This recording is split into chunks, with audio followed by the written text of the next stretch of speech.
नमस्कार मित्रों, हम पढ़ रहे हैं श्रीमद् भगवत गीता अध्याय 1 श्लोक संख्या 36 श्री अड़गड़ानंद जी महाराज द्वारा लिखा गया टीका। निहत्य धार्तराष्ट्रान्नः का प्रीति स्यात् जनार्दन पापमेवाश्रयेदस्मान् हत्वैतानाततायिनः। हे जनार्दन, धृतराष्ट्र के पुत्रों को मारकर भी हमें क्या प्रसन्नता होगी। जहाँ धृतराष्ट्र अर्थात धृष्टता का राष्ट्र है, उससे उत्पन्न मोह रूपी दुर्योधन इत्यादि को मारकर भी हमें क्या प्रसन्नता होगी। इन आतताइयों को मारकर हमें पाप ही तो लगेगा। जो जीवन यापन के तुच्छ लाभ के लिए अनीति अपनाता है वह आतताई कहलाता है, किंतु वस्तुतः इससे भी बड़ा आतताई वह है जो आत्मा के पथ में अवरोध उत्पन्न करता है। आत्मदर्शन में बाधक काम, क्रोध, लोभ, मोह आदि का समूह आतताई है। तस्मान्नार्हा वयं हन्तुं धार्तराष्ट्रान् स्वबान्धवान् स्वजनं हि कथं हत्वा सुखिनः श्याम माधव। इससे हे माधव, अपने बांधव धृतराष्ट्र के पुत्रों को मारने के लिए हम योग्य नहीं हैं। स्वबांधव कैसे? वे तो शत्रु थे ना। वस्तुतः शरीर के रिश्ते अज्ञान से उत्पन्न होते हैं। यह मामा ससुराल है, स्वजन समुदाय है, यह सब अज्ञान ही तो है। जब शरीर ही नश्वर है तब इसके रिश्ते ही कहाँ रहेंगे। मोह है तभी तक सुहृद हैं, हमारा परिवार, हमारी दुनिया है। मोह नहीं तो कुछ भी नहीं। इसीलिए वे शत्रु भी अर्जुन को स्वजन दिखाई पड़े। वह कहता है कि अपने कुटुंब को मारकर हम कैसे सुखी होंगे। यदि अज्ञान और मोह न रहे तो कुटुंब का अस्तित्व ही न हो। यह अज्ञान ज्ञान का प्रेरक भी है। भर्तृहरि, तुलसी इत्यादि अनेक महानुभावों को वैराग्य की प्रेरणा पत्नी से मिली, तो कोई सौतेली माँ के व्यवहार से खिन्न होकर वैराग्य पथ की ओर अग्रसर हुआ दिखाई देता है। यद्यप्येते न पश्यन्ति लोभोपहत चेतसः कुलक्षय कृतं दोषं मित्रद्रोहे च पातकम्। यद्यपि लोभ से भ्रष्ट चित्त हुए ये लोग कुल नाश के दोष और मित्रद्रोह के पाप को नहीं देखते हैं, यह उनकी कमी है। फिर भी कथं न ज्ञेयमस्माभिः पापादस्मान् निवर्तितुं कुलक्षयकृतं दोषं प्रपश्यद्भिर्जनार्दन। हे जनार्दन, कुल नाश से होने वाले दोषों को जानने वाले हम लोगों को इस पाप से हटने के लिए क्यों नहीं विचार करना चाहिए। मैं ही पाप करता हूँ ऐसी बात नहीं, आप भी भूल करने जा रहे हैं। श्री कृष्ण पर भी आरोप लगाया। अभी वह समझ में अपने को श्री कृष्ण से कम नहीं मानता।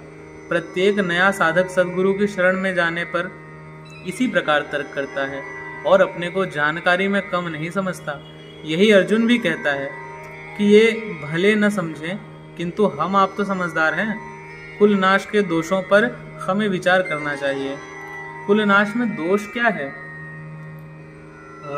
कुलक्षये प्रणश्यन्ति कुलधर्माः सनातनाः धर्मे नष्टे कुलं कृत्स्नम् अधर्मोऽभिभवत्युत। कि कुल के नाश होने से सनातन कुल धर्म नष्ट हो जाते हैं। अर्जुन कुल धर्म कुलाचार को ही सनातन धर्म समझ रहा था। धर्म के नाश होने पर संपूर्ण कुल को पाप भी बहुत दबा लेता है। अधर्माभिभवात् तृष्णा प्रदुष्यन्ति कुलस्त्रियः स्त्रीषु दुष्टासु वाष्णैर्य जायते वर्णसंकरः। कि हे कृष्ण, पाप के अधिक बढ़ जाने से कुल की स्त्रियां दूषित हो जाती हैं। हे वाष्णैर्य, स्त्रियों के दूषित होने पर वर्ण संकर उत्पन्न होता है। तो अर्जुन की मान्यता थी कि कुल की स्त्रियों के दूषित होने से वर्ण संकर होता है, किंतु श्री कृष्ण ने इसका खंडन करते हुए आगे बताया कि मैं अथवा स्वरूप में स्थित महापुरुष यदि आराधना क्रम में भ्रम उत्पन्न कर दें तब वर्ण संकर होता है। वर्ण संकर के दोषों पर अर्जुन प्रकाश डालता है। संकरो नरकायैव कुलज्ञाना कुलस्य च पतन्ति पितरो ह्योषाम लुप्तपिंडोदक क्रियाः। कि वर्ण संकर कुल घातियों और कुल को नरक में ले जाने के लिए ही होता है। लुप्त हुई पिंडोदक क्रिया वाले इनके पितर लोग भी गिर जाते हैं। वर्तमान नष्ट हो जाता है, अतीत के पितर गिर जाते हैं और भविष्य वाले भी गिरेंगे। इतना ही नहीं, दोषैरेतैः कुलघ्नानां वर्ण संकर कारकैः उत्साद्यन्ते जाति धर्माः कुलधर्माश्च शाश्वताः। कि इन वर्ण संकर कारक दोषों से कुल और कुल घातियों के सनातन कुल धर्म और जाति धर्म नष्ट हो जाते हैं। अर्जुन मानता था कि कुल धर्म सनातन है, कुल धर्म की ही शाश्वत है, किंतु श्री कृष्ण ने इसका खंडन किया और आगे बताया कि आत्मा ही सनातन शाश्वत धर्म है। वास्तविक सनातन धर्म को जानने से पहले मनुष्य धर्म के नाम पर किसी न किसी रूढ़ी को जानता है। ठीक इसी प्रकार अर्जुन भी जानता है, जो श्री कृष्ण के शब्दों में एक रूढ़ी है। उत्सन्न कुल धर्माणां मनुष्याणां जनार्दन नरके नियतं वासो भवतीत्यनुशुश्रुमा। हे जनार्दन, नष्ट हुए कुल धर्म वाले मनुष्यों का अनंत काल तक नरक में वास होता है, ऐसा हमने सुना है। केवल कुल धर्म ही नहीं नष्ट होता, बल्कि शाश्वत सनातन धर्म भी नष्ट हो जाता है।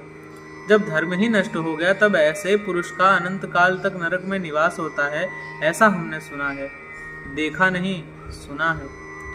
अहो बत महत्पापम कर्तुं व्यवसिता वयं यद्राज्य सुखलोभेन हन्तुं स्वजनमुद्यताः।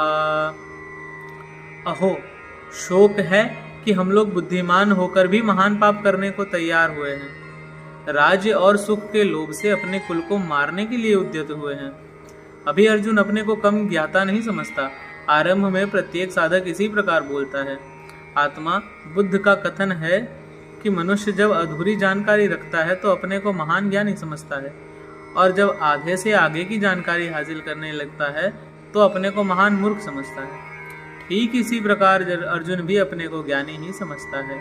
वह श्री कृष्ण को ही समझाता है कि इस पाप से परम कल्याण हो ऐसी बात भी नहीं है। केवल राज्य और सुख के लोभ में पड़कर हम लोग कुल नाश करने को उद्यत हुए हैं। महान भूल कर रहे हैं, हम ही भूल कर रहे हैं ऐसी बात नहीं, आप भी भूल कर रहे हैं। एक धक्का श्री कृष्ण को भी दिया। अंत में अर्जुन अपना निर्णय देता है। यदि माम प्रतीकारम शस्त्रम शस्त्रपाणयः धार्तराष्ट्रारणे हन्योत् तन्मे क्षेमतरं भवेत। यदि मुझे शस्त्र रहित सामना न करने वाले को शस्त्रधारी धृतराष्ट्र के पुत्र रण में मारे तो उनका वह मारना भी मेरे लिए अति कल्याणकारी होगा। इतिहास तो कहेगा कि अर्जुन समझदार था, जिसने अपनी बलि देकर युद्ध बचा लिया।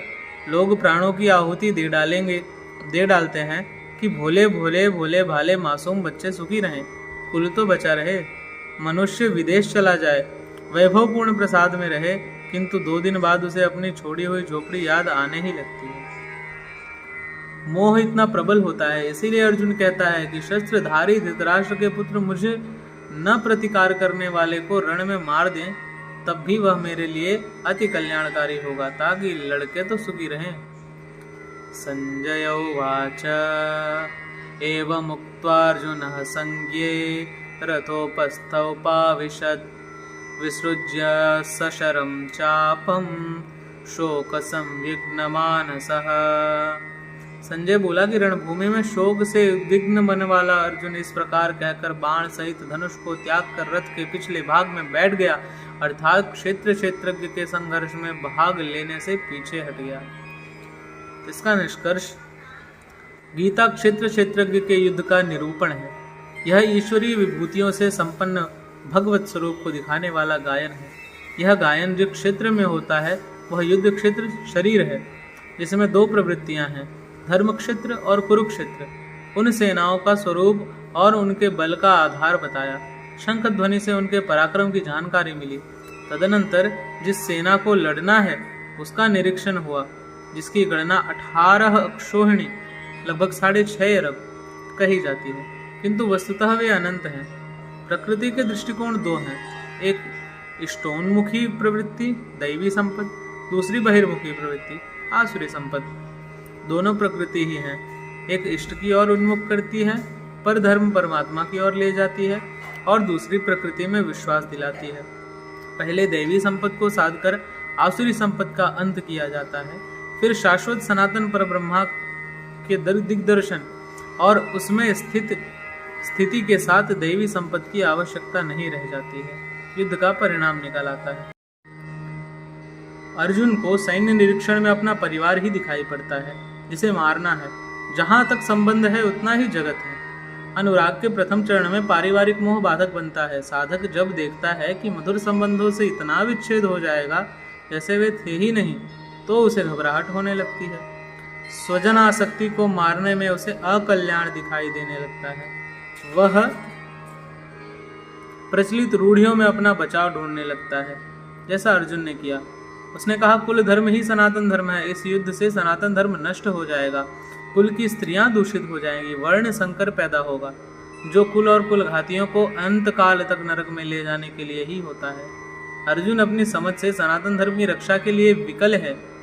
उसने श्री कृष्ण से अनुरोध किया कि हम लोग समझदार होकर भी यह महान पाप क्यों करें, अर्थात श्री कृष्ण भी पाप करने जा रहे हैं।